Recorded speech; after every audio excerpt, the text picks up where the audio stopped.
আল্লাহ যা কিছু করে সব ভালোই করে। 5 ওয়াক্ত নামাজ না যদি 5 ওয়াক্ত 5 বার খাইবার টাইম দিত, তাহলে যে কী হইতো, 5 ওয়াক্ত 5 বারের মধ্যে 2 বারই না খাওয়া থাকা হয়তো। কারণ হইল ফজরের সময় ঘুমাতে উঠতো, খাওয়ানোর ডর আর ঘুমাতে উঠতো না। রোজার মাসও অনেক লোকই খাবার ডরে রোজা রাখে না, আবার না খায় রোজা রাখে।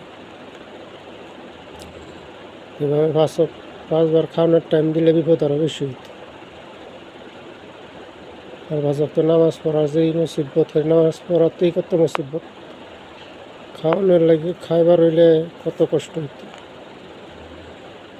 খাবারের ব্যবস্থা করা আর এক হলো খাবার খাওয়ানোর আরেক ঝামেলা। কারণ 5 ওয়াক্ত নামাজ পড়লে তো আর কোনো খরচ হয় না। 5 বার খাইতে গেলে তো অনেক খরচের ব্যাপার স্যাপার আছে। তো আলহামদুলিল্লাহ, আল্লাহ যা কিছু করে সব বান্দার ভালোর লাগেই করে।